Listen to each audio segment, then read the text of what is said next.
Mid-season balance changes are here, and today I'll be ranking all of them from 1 star all the way to 5 stars, and let me tell you, I am pretty happy with these balance changes actually.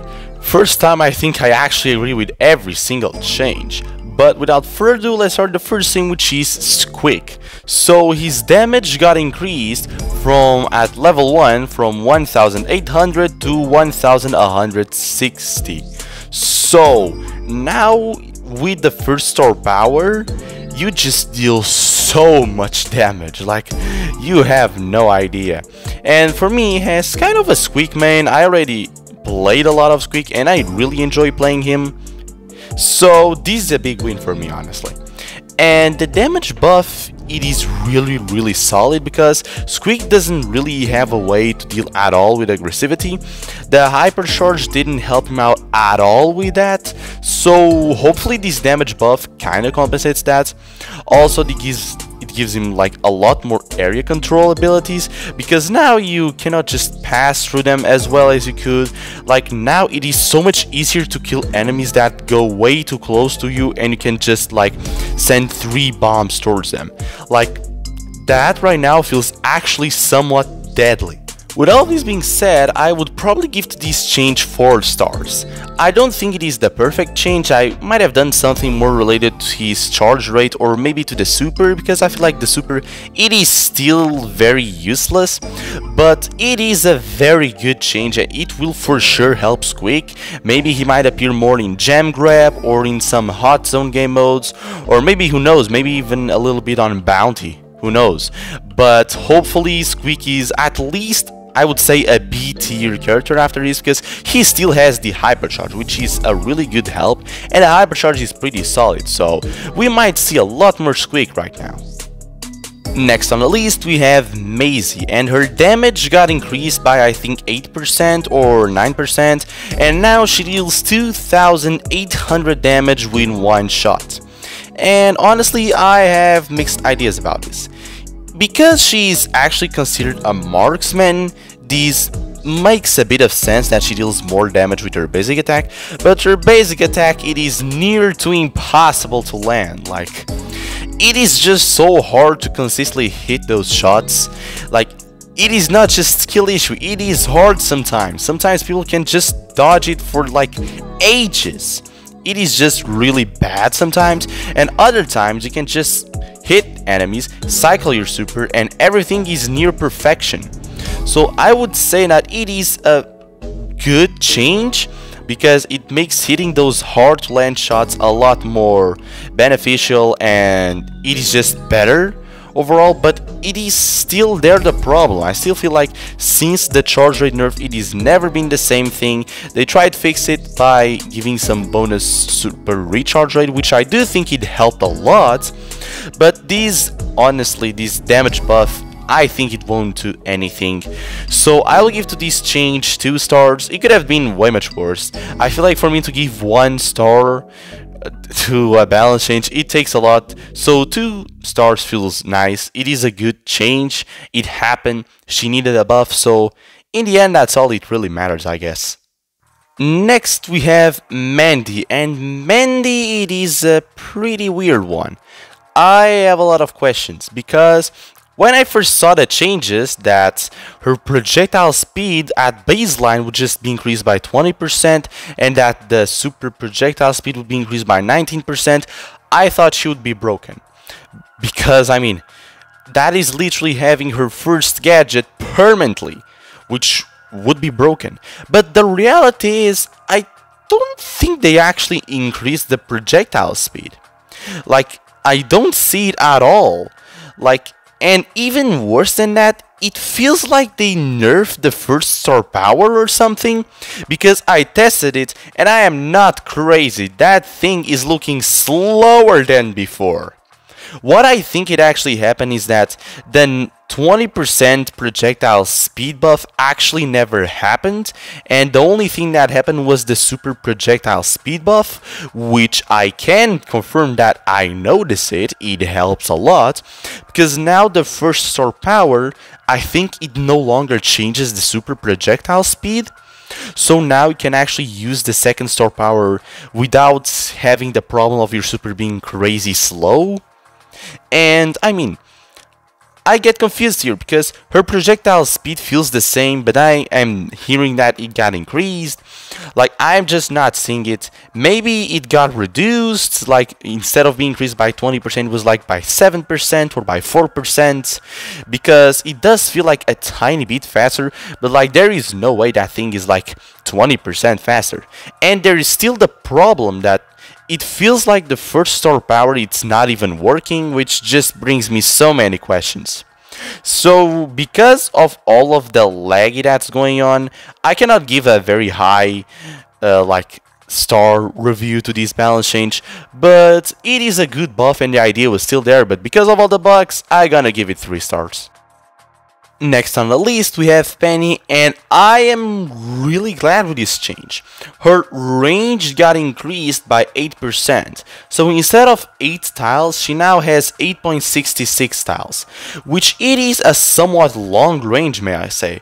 And I am very glad with this change because honestly Penny has just felt so mediocre for so long, and like I just feel like she just doesn't do much, and because of the bonus range that will allow her to be a lot more versatile. So I am really happy with this change overall. I don't think it will make Penny way too strong. Like, she is what, a D tier brawler right now, so maybe she might reach, like, who knows, maybe the B tier, but I don't think it will broke her or anything. And at the same time, I believe that this is a really good change. So actually, I'll give this change 5 stars, because I feel this will make Penny balanced. I feel like this makes Penny a lot more versatile and not broken. And I am very happy with it, because it just makes playing Penny a lot better in a certain way. So I am really glad with this change overall. Next on the list we start with the nerfs, and we have Mortis. His hypercharge rate got reduced from 50% to 40%.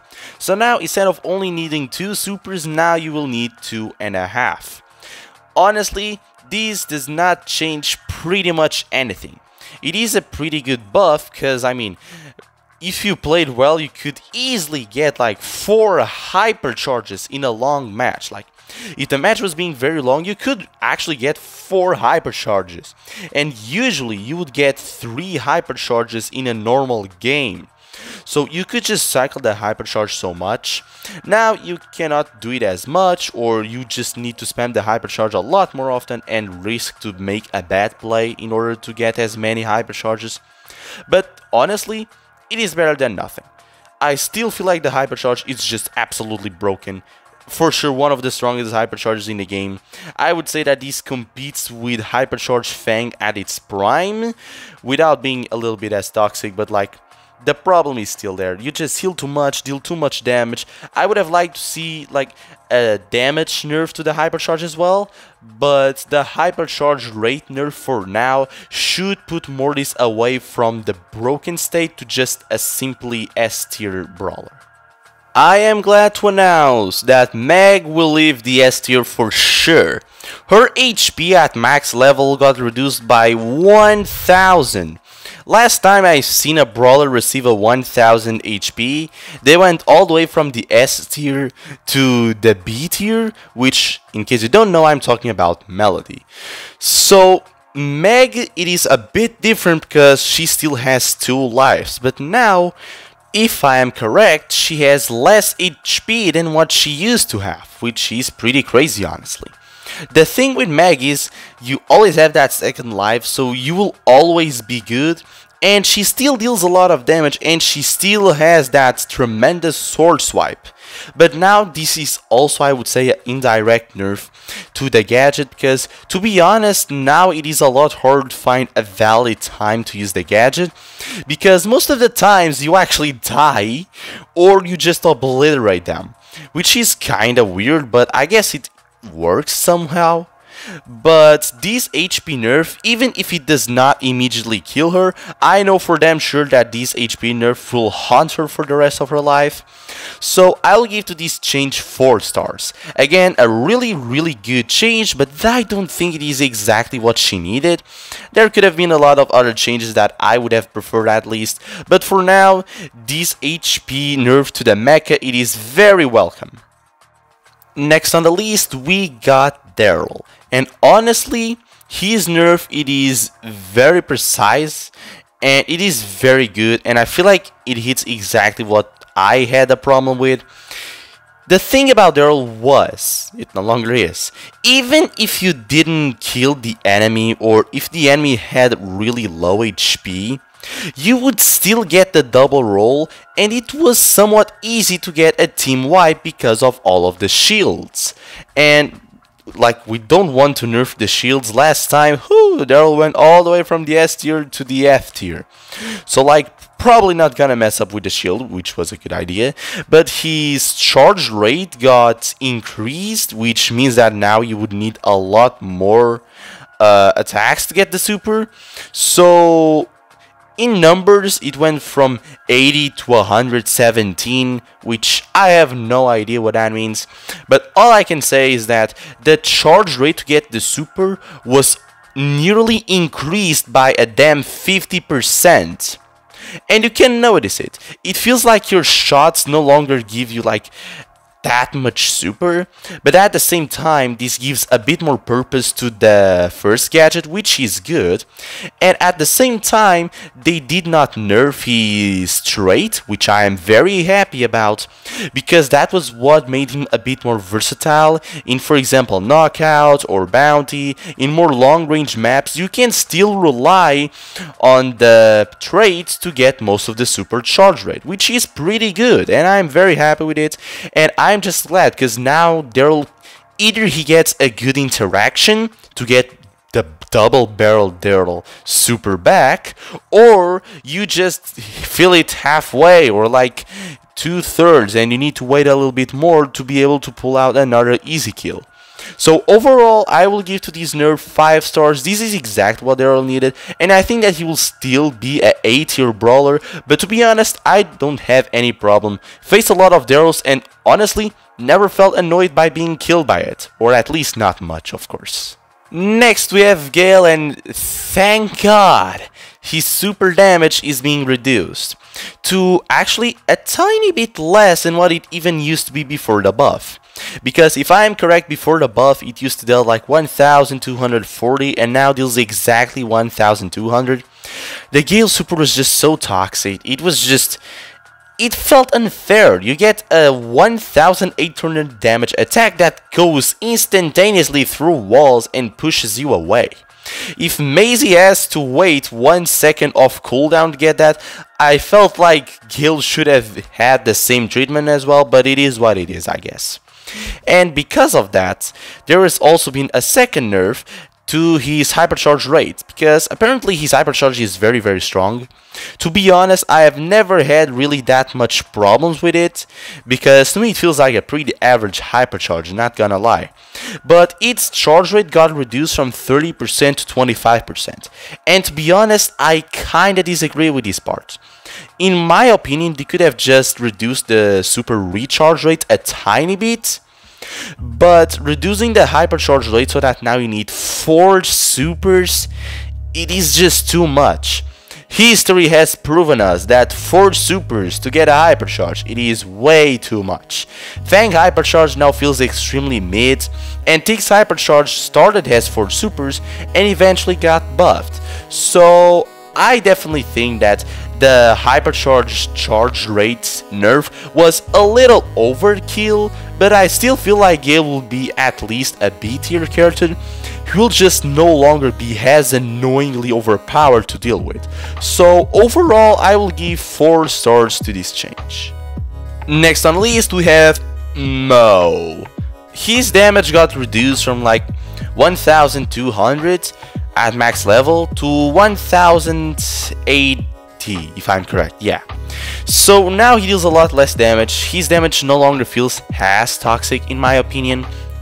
and now it takes 20% longer to get the super. So two really good nerfs that I feel both of them are very well deserved, but I still feel like his super, it is extremely unfair. Like, his super has still 0 counters, and that is one thing that I would really appreciate it if it could have been nerfed somehow. But this nerf, I think it will at least take Mo away from the S tier, which obviously makes me very happy. So hopefully with this nerf, Mo actually gets somewhat balanced. I still feel like his super will forever be broken in the state that it is. So I'll give this change overall 4 stars. I feel like it did very well on what it changed, but I still feel like it needed a little bit of other changes. But overall, I'm very happy with it. Next we have Kenji, and honestly, I agree with the nerf, but I have my controversies here. So the healing from his gadget, I think it's his second gadget, was reduced from 75% to 50%. Now, I agree with that nerf, that healing was pretty unfair, but I will say that was like that only ability that he had that could sometimes help him out in a couple 1v1s.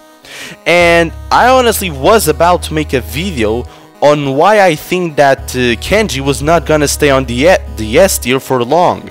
So guess this just makes my point even more, I guess. And honestly, like, Kenji is strong, but only if number 1, you know how to play with him, and if the enemy does not know how to counter him, which it is not the hardest thing in the world. He has what is like, he just has an insane survivability. That is his thing. But that is not enough to make a brawler good. Otherwise, characters like Draco would be really good, yet they are not. I will not spoil anything about that specific video. All I can say is that the nerf is deserved, but I could very easily see Kenji becoming really bad after this change. So overall, I will give it 4 stars. And finally, we got my boy, Chester. Honestly, he received a little bit too much of a nerf. His single Bellomania star power got reduced from 200% damage to 50% damage, which I feel like it is the perfect change, because that is exactly what made him crazy versatile and crazy broken. But at the same time, he also received a somewhat large HP nerf. His HP got reduced from 7,400 to only 7,000. And I don't know if I'm a fan of those two changes combined. I feel like he only needed one of them. They were both really great because they both nerf exactly what he had, which was crazy versatility. So maybe it might be just a bit too much, because 400 HP changes quite a lot of interactions. I am telling you, there were a lot of times where 400 damage would have killed me. So I am a little bit skeptical about the second nerf, but I don't think this will hurt Chester too much, because he still has all of the burst damage still. They didn't touch the actual damage, which I am very glad to see. But they still didn't fix any of the supers, which makes me a bit sad. So I think I'll give to this change overall 4 stars. It will probably put him in the B tier. I feel like he needed a little bit of some different changes, or maybe just one of those nerfs. I don't know. But I feel like it is a good change overall. And there you have it. All of the most recent balance changes range from 1 star all the way to 5 stars. Honestly, if I had to be completely honest, I really like these recent balance changes. I feel like they're all really great ones, and I haven't seen such a good patch in honestly quite a long time. So I am very happy with these balance changes. Hope you enjoyed the video. If you like, do not forget to subscribe, and I'll see ya on the next video.